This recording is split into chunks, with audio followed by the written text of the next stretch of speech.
I'm Aaron Baker from PhoneDog.com, and if you like your smartphones and you like your tablets, you're going to want to check out part 2 of the video review of the ASUS PadFone 2. It's a new form factor that in a lot of ways I'd love to see come to the US, but is this device worth buying and bringing in unlocked? We'll find out in part 2 of the full video review, which starts right now. It's part 2 of a full video review of the ASUS PadFone 2, and granted this phone has been out for a long time, or I should say a long time comparatively speaking in our game, but what I really love about this phone and this tablet combo or this docking station combo is that it provides a tablet-like interface for those times where you're on the couch or you're at your desk and you just don't want to use your phone. Maybe you want to go for the tablet instead. All you have to do is pop this right down into the tablet and shazam, you are good to go. Fingerprints included. So it's a nice feature all around and really a nice form factor that I think a lot of people would like. So I would love to see more devices like this come to the US on the carriers in subsidized form so consumers can afford them. This is available right now at Negri Electronics, which is where we got our special thanks to them for giving us a unit, or for selling us a unit, I should say. Actually, PhoneDog bought this. But NegriElectronics.com is where you can get it. Special thanks to our partners at Best Buy Mobile for giving us devices kind of like the PadFone 2 and the Note 2, obviously, and the HTC One for use in our One Paw Bandit giveaway game. When you go into Best Buy Mobile, whether it's AT&T, Verizon, Sprint, T-Mobile, all those carriers, I'm going to use my hands in this one. They'll make sure you walk out with what is best for you. It's unbiased shopping at Best Buy Mobile. So let's jump right in again to the ASUS PadFone 2 and take a look here at some of the interface features. Obviously, you've got the tablet-like functionality when you plug it in, but what I like, and I showed this off in part 1, is that you can be doing something, browsing the web, for example, reading a message, and you can continue along while you're moving. So for example, yes, I know cursor slider, let's go ahead and do OK here. I'm happy there, how are you? For example, I'm typing a message, and all of a sudden I need to go. I can unplug it from the dock, and then boom, my message should pop up. I'm happy there, how are you today? And I should be able to pop it right back down in there, and today should pop up right there, as you can see in the draft. And it keeps wanting me to update the device. I'm not going to update it until the end of this video review. So really a cool feature there all around. Now let's take a look at the 13 megapixel camera, and you can do it a couple of different ways. You can either keep it in the docking station / tablet combo, and I'll say ignore. And you can see my laptop here in super size. You've got a couple of different options around the sides. I'm actually going to pull it out so you can take a closer look at some of these features. And we'll bring it up here to close to the camera so you can take a look and wait for it to focus in. You can see over here on the side, I've got camera mode, normal, panorama. I've got camera effects over here as well. And then of course I've got camera resolution, 13 megapixel, obviously selected it is, a 13 megapixel camera with 1080p HD recording, white balance, ISO, shutter, self-timer, of course, recording capabilities, and I can switch it around to the front-facing camera. Hello. And then go back to the back. I just talked to you like I talked to my cat. I didn't mean to do that. I apologize. I have a cat voice. Everybody has a cat voice and a dog voice, just in case you were wondering. It goes something like, hello. I'm going to leave it at that. But there's the camera, 13 megapixel camera. Take some quick pictures. It's got a full shutter effect right there, very similar to 007. Donna.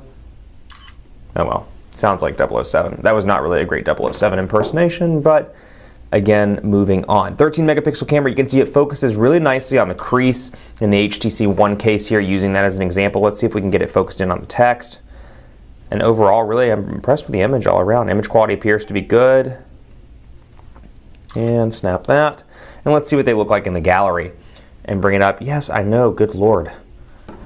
Enough disclaimers and stuff like that. Okay, so HTC there, I did pull that one away a little bit too quickly. Then I've got my case up here. And you can see really nice image of the crease here. I can see fingerprints in the lens, not surprising given my fingerprints on devices. I am a fingerprint magnet, as are these devices. And then to pinch out, quick and easy. Overall, the device is fast, little to no lag. The Crate CPU works incredibly well. 13 megapixel camera is pretty nice all around on this device. I want to show you a couple of the other things that come on the device out of the box. One of my favorite applications in my testing has been SuperNote. So I'm going to load this up and we'll take a look. And you can see me playing around with it just this morning. So I can say hi. And what it does is it translates, go over here, for example, hello. And then I'm going to type PhoneDog, and you can see what it's doing is bringing it up within the lines, N-E-D-O-G. There's going to create a space, but that's okay. PhoneDog, so you can see hello PhoneDog right there, and that's what it looks like up close. And I can really transcribe notes. So if I'm in a class, not that this is maybe the most economical way to do it, but hey there, Probably hard to take notes if your professor's typing faster, if you're in a work meeting. But really a nice little feature there. I think that's kind of cool and something that distinguishes it from other competitors on the market. We talked about the Hammy apps in part 1. Of course, you have car, home as well. We'll take a look at this. Get it into car mode. And then you've got Garmin Street Pilot, phone, maps, people, settings, and more, where you can use this device while you're in the car a little bit more safely. Go to phone here, and you can see my demo number right there. And then, of course, kind of a similar looking phone app as we've seen in the past. Let's go to 611, for example. And we'll dial that. And you can see, obviously, an ASUS customized interface here with your dial pad right there. And then I can go back when I'm done. Welcome to AT&T. Let's see. Oh,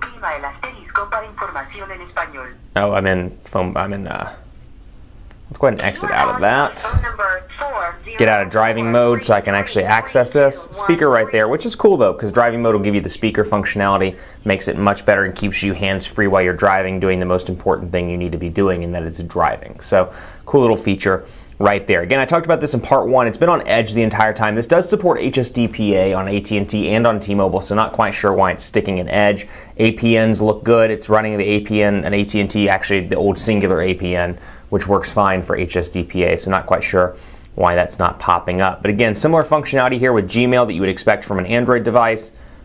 Very similar look and feel here. And then, of course, Google Play integration all throughout on this device. And let's see what else we've got. Instant Dictionary, we've got Pen Pal, a bunch of different applications, MyNet that you're probably never going to use. Watch Calendar is actually a little unique one, though. I can come in here and set events and say on my calendar, here on Baker at Gmail.